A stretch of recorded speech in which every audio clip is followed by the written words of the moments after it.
after you cut out your circle, you're going to take some water on a sponge, squeeze all the water out so the sponge is just slightly damp, and you're going to go around your circle so that any rough edges get smoothed out. Those rough edges become razor sharp after the bisque firing, so we want to make sure we smooth that out. We don't want anyone to get hurt. And the next thing is you're going to take a lid. Nope, we did that already. Before, I forgot to tell you, when you take your lid, make sure you hold it upside down on your clay. If you do it this way, your clay is going to get stuck in here and you don't want that. So you always want to trace it upside down. I'm actually going to take a smaller lid and I'm going to center it on my larger circle. I suppose you could do it off to the side, however you like. You can make it on the side over here and make just the rays on one side. You can be creative and do it however you like. I'm going to do mine in the center. And I'm going to take this rubber-tipped red handle tool. Everyone has them in their tool bins. And I'm going to very lightly, without pushing down on the lid because I don't want it to get stuck to my clay, I'm going to trace the shape of this lid. And then I'm going to carefully lift it up. Because it's upside down, it has this nice lip that allows me to lift it up without causing damage to my clay. Now I'm ready to start adding features to the centerpiece.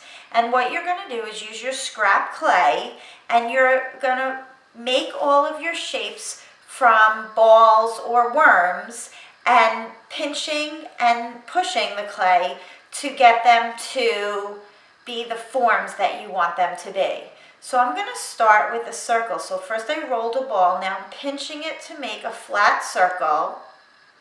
Not too flat. We do want it to have some 3D effect on the clay. And then what we're going to do to attach clay for this project is we're going to use vinegar. This is just household vinegar. And we're going to use vinegar to act as our glue. You want to make sure you give it a nice layer of vinegar and then press it down on the clay where you want it. Give it a nice press.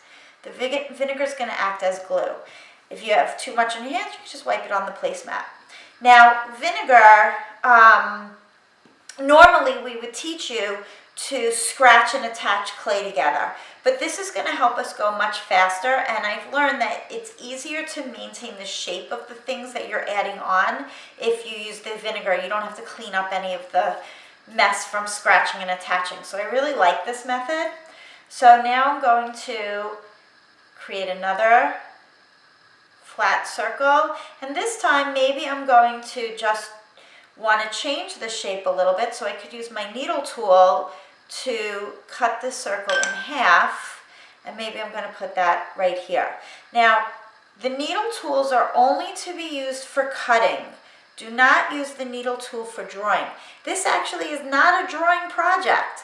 We are sculpting, so we want to make something that rises up out of the clay that you can feel when you touch it, and you want to make sure that nothing is drawn into the clay with the needle tool. It makes such a skinny line that when the clay dries, it shrinks, it will close it up, and when we put glaze or paint on it, you won't even notice it's there.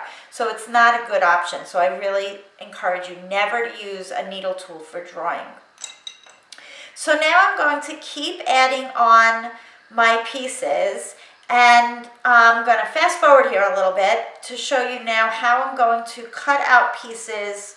Oh, let me actually do a few more of these. I'm going to make my nose. So I'm pinching out a triangle shape. I'm going to attach that. If I wanted to make my lips, maybe I'm going to do them with 2 worms.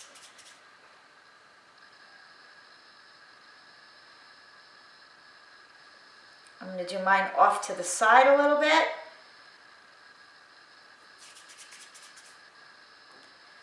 This one I'm going to bend so that I can get the shape of the upper lip.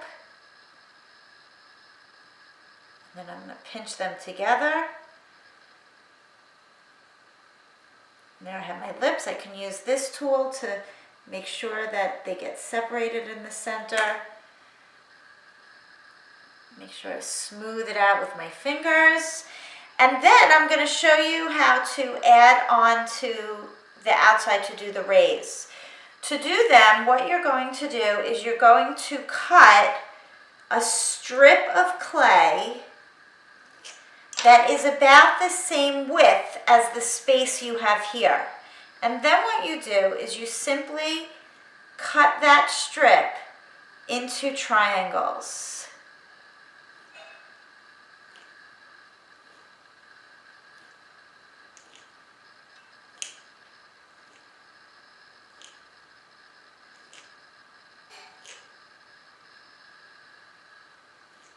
And then you would place these triangles around the outside.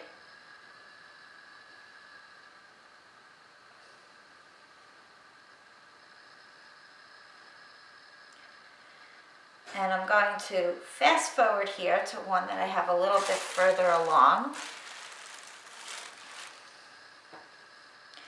And once you get them to go all the way around the outside, then you're going to pick up each piece, put the vinegar on it, press it into place.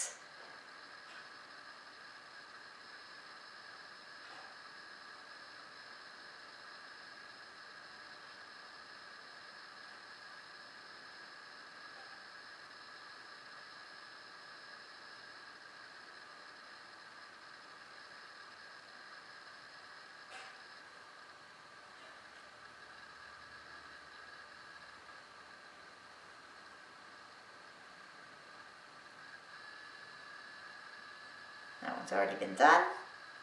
And then they still look a little crumbly around the outside, a little wonky. So now I'm going to spend my time. Maybe I want to press them down so they really blend in at the bottom with the clay. I can use tools to help me do this. I like using these thumb tools.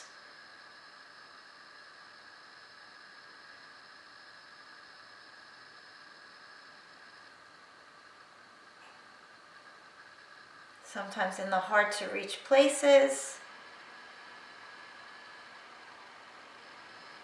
The best projects are going to be the ones where the kids take the time to really smooth them out and clean them up. Those are going to be the most successful ones and the easiest ones to paint. If you leave a lot of these awkward, hard areas here, you're going to have a harder time painting them. You want to have a nice, smooth surface to do your painting.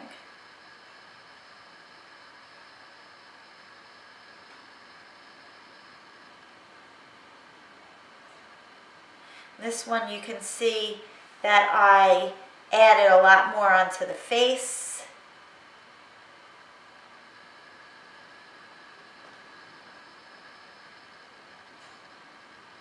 Look at the difference of the rays up here compared to the rays down here.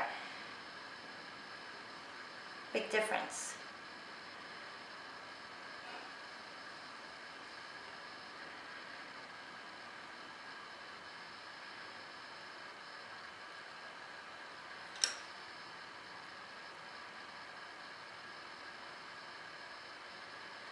Now you could make your triangles lift up if you like. Not too much, you don't want them to break.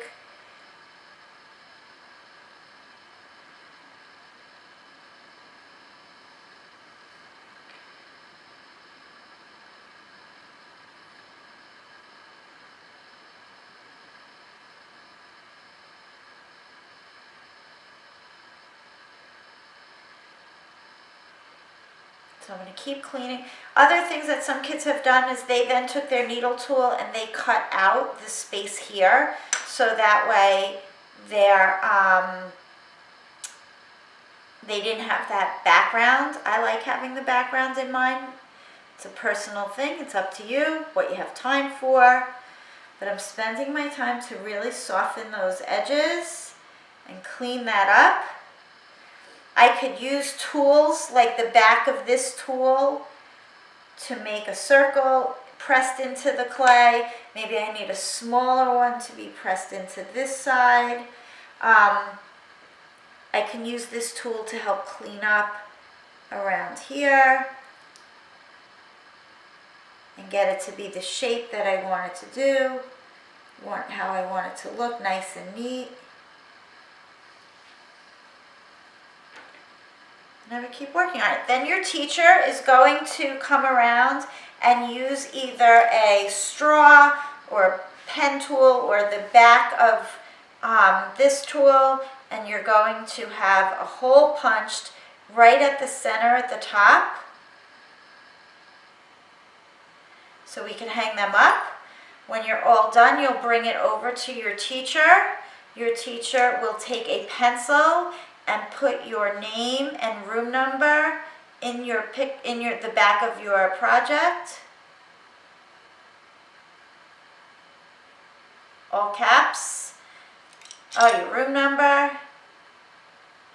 Take your needle tool. This is for the teacher to do, to score the back. This is going to help our projects dry nice and flat and not warped. And then we will be complete with our suns, ready to paint them.